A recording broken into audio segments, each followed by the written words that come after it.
The farthest back I could remember was when I was a small child. I used to play at a dock. For some reason, I was always attracted to this dock. My father always said, "You shouldn't be playing in the dock. The dock is a dangerous place." But I loved seeing the ships. And I remember seeing this big, amazing ship in the shore that day. And that's as far as back Want to as make I some could easy remember gold? from my life before everything happened. Before I knew it, I never saw my homeland again. And I arrived at a very strange land that I have never seen before. I remember being scared when I saw people in cages for the first time. I was not happy to be there and I wanted to go home. All I wanted to see was my father again. Yet somehow, deep down, I knew that was not gonna happen. So they told me I was gonna be sold and I will soon meet my master. I was sold to a man named Gothran. He was a dark elf mage. He was a cruel one too. He only fed me once a day, and he kept me in his chambers just so I could play music for him. Luckily enough, I had that one talent, and it was keeping me alive. As long as I kept coming up with songs, everything was gonna be just fine. The only thing I had to the outside world were these paintings he had all over the place that showed me beautiful exotic places that I wished to visit. And I knew one day, I will break away from his grasp. I always used to watch him work, trying to learn as much as I can because I found what he did very interesting. Luckily enough, he gave me a little corner where I could sleep. All I had was a crate so I could eat and a bed made of stone. But I was happy enough because compared to everybody else, I was relatively treated well. Though I did have a little bit of freedom, and that freedom was to read books. I used to love reading books. And that's where I learned about Mother Mara. I remember I used to hide in my little corner every night, making sure he was doing something else and was not paying attention to me. And I used to go to my little corner and I used to look at the light and I used to pray that prayer that I learned in the book. "Come to me, Mara, for without you I might forget the ways of our Father. Surround me with your light and protect me from evil. Oh, please, Mara." Every night for the rest of my days, I used to pray for Mara to come rescue me. 12 long years have passed. I'm already a grown man, and now I have freedoms I didn't have before in the house. Though I was instructed to wear a mask, for my master wishes I could wear a mask at all times. I do not know the reason why he wants me to wear a mask, but I am grateful enough that he has allowed me to learn a little bit of magic and put it in practice. I've actually become better, though I'm still not a master. I've become better, and I'm proud to show off my noble techniques, I would say. I remember back then, I was content with the little things, but that was a long time ago.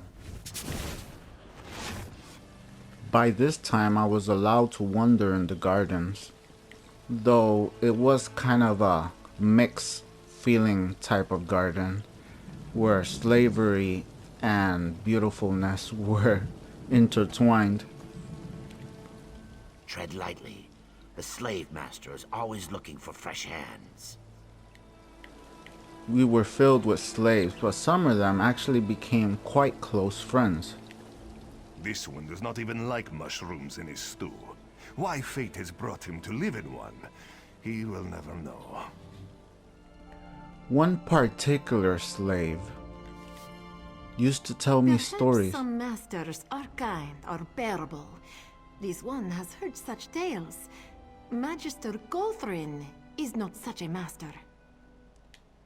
She used to tell me stories of a faraway, beautiful land called Karnathi's Ruth, and I used to dream of visiting this land one day.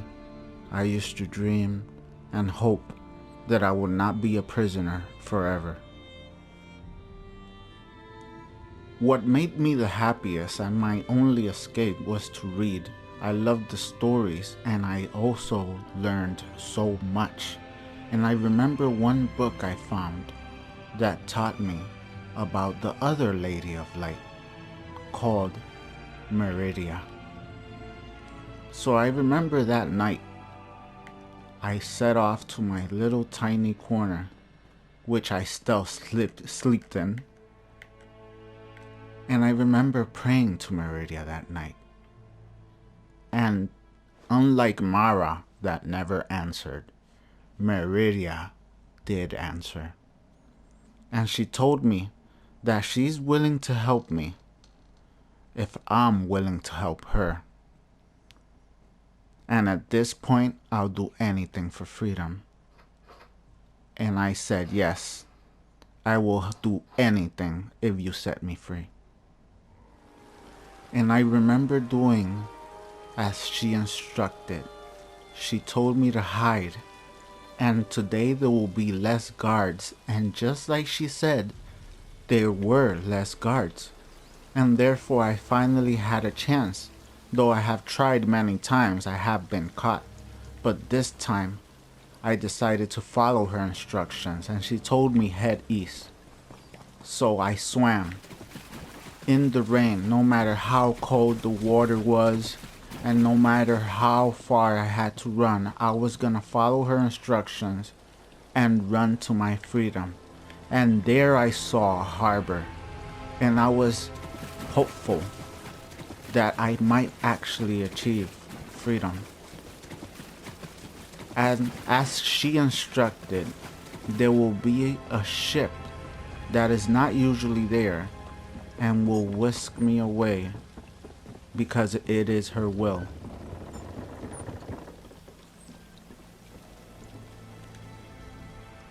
Pirates? Not on this journey. They know better than to sail anywhere near my ship. If the place has a port and a dock, I can take you there. Where do you want to go? The sweetest words I ever heard. The captain and the crew were very good to me. They showed me the ways of the sea and how to follow the stars. They showed me many exotic lands, but there was only one place in my heart that I truly wanted to visit, and I will stick with them until I reach my goal. Before I knew it, 3 years have gone by. The ship and the crew truly became my family. I was content again. I thought I started a new life.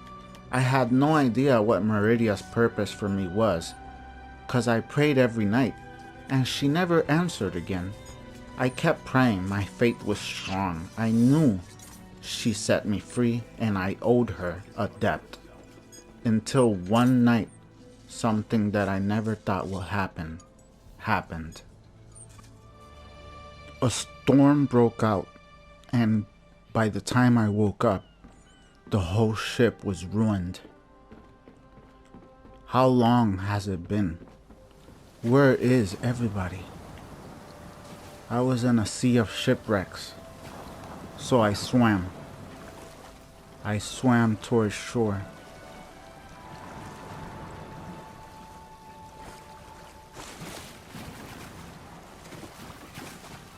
It seems like I wasn't the only one. but it didn't seem hopeful that there were many survivors.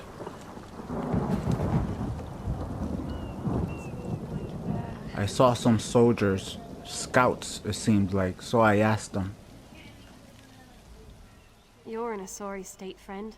Head up the beach and rest. Where am I? This is Canarthy's Roost, off the coast of southern Elsewhere. We were supposed to make a more tactical landing, but that hurricane took us all by surprise. At least we made it here alive. Not all of us were so lucky. I'm in Canarthy's Roost? Somehow, I've managed to make it. I did it. I made it to the promised paradise. The place I longed for so many years. And I was finally here. New moon rising. Waning gibbous. Balance. Do not overextend. The Knock the Khajiit light showed from me his their eyes. ways. They welcomed me like I was one of their own. Canarthy's Roost was really a paradise. Another home that wasn't my real home. But I was content. Blow the wind from his lungs. The Khajiit showed me how to find my inner balance and my peace. And they told me maybe when my mind is silent from all the problems of the material world, Give us I the shall silver light that transcend we can catch it in and crystal. finally hear Lady Meridia again.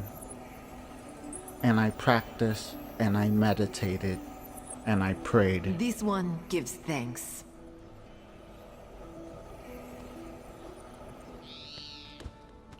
One dark and stormy night as I meditated, a night very similar to the one I arrived in, I heard her voice calling out to me.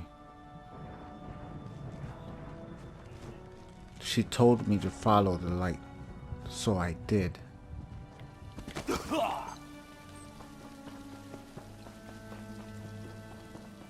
As I followed her light, it led me to a camp. I wasn't sure what to expect. And then I saw it. A light beacon on top of a tower. So I rushed to it.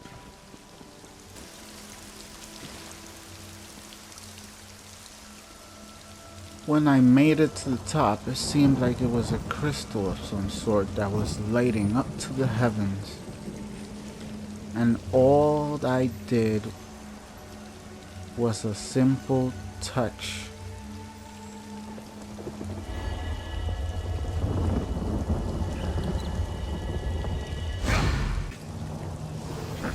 And before I knew it, I was radiant in light, with a golden armor and a staff. Why do I get surprised with the wondrous things the gods do when they are gods and they could do whatever? And this was one of Meridia's gifts to me. And then she gave me instructions and told me to go to a very specific spot. I came to the place she told me to come, and I could feel the dark presence. Skeletal soldiers I'd never seen before.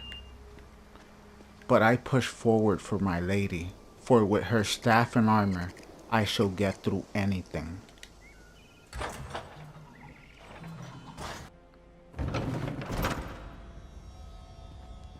Inside this dark place of rot, the smell was overbearing, but I pushed on. And then she appeared before me for the first time, calling me, as in showing me the way. The undead started rising before me, but with the power of her staff of light, they stood no chance. So I pushed on, like the hero I have become, or the hero I will become, with honor and glory.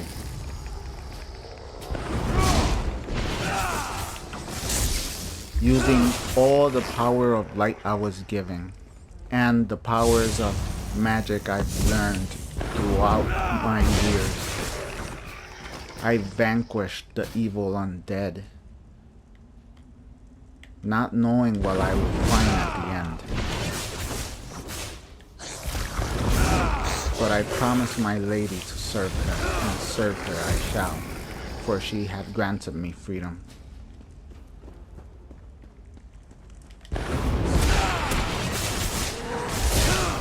Abominations I've never seen before.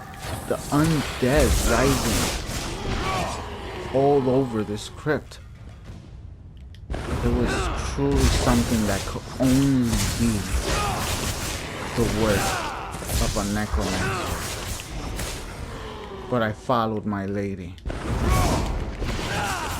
because her light is my shining star.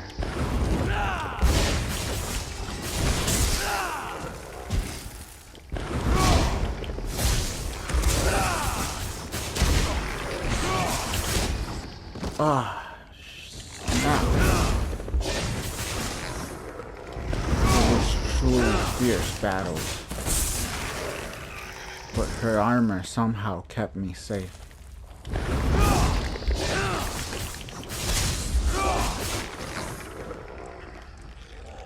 Where are you, my lady?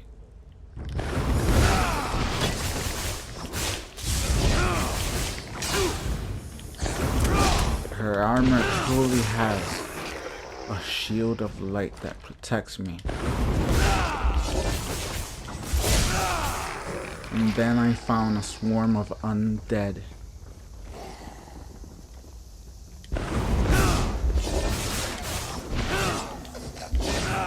But I vanquished them easily, and more kept rising from the rot.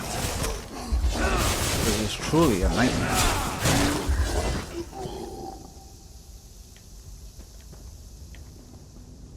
I must push on. Where are you, my lady? I will follow you into the depths of hell.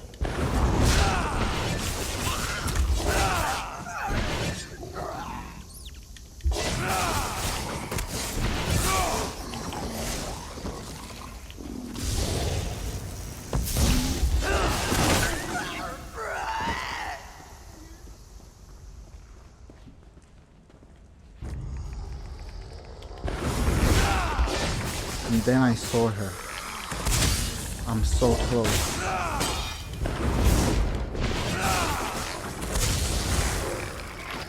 She's pointing towards something.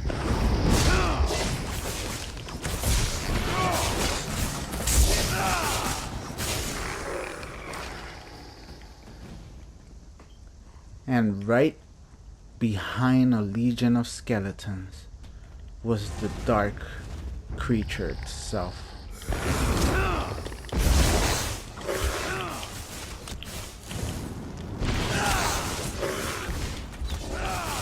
And I knew my mission then.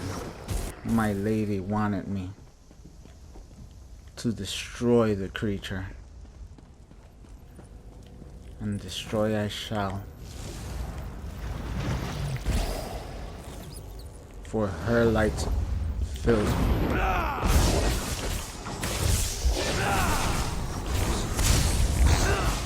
The creature rises abominations made of bone and flesh.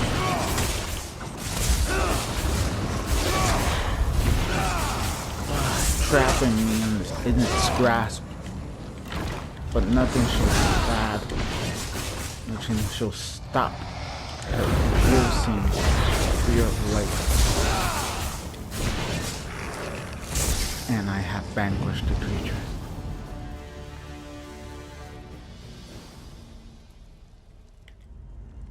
As I went deeper in the crypt, I find myself in a cave and found some ruins.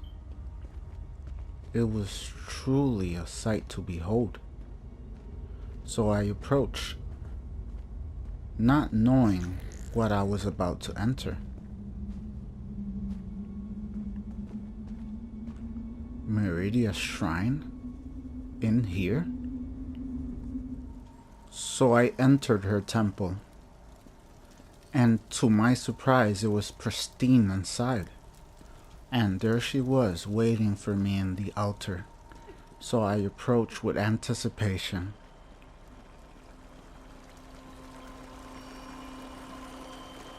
You are mortal. You began to die the moment you were born. You are not fully dead. Not yet. Your song has only just begun, and many verses still lay before you. Do you not see how singular you are? How remarkable? For the nonce, we require nothing. But the Dark Princes have taken notice of you, and they have plans, and plans within plans. Prepare yourself, and be ready when Oblivion calls.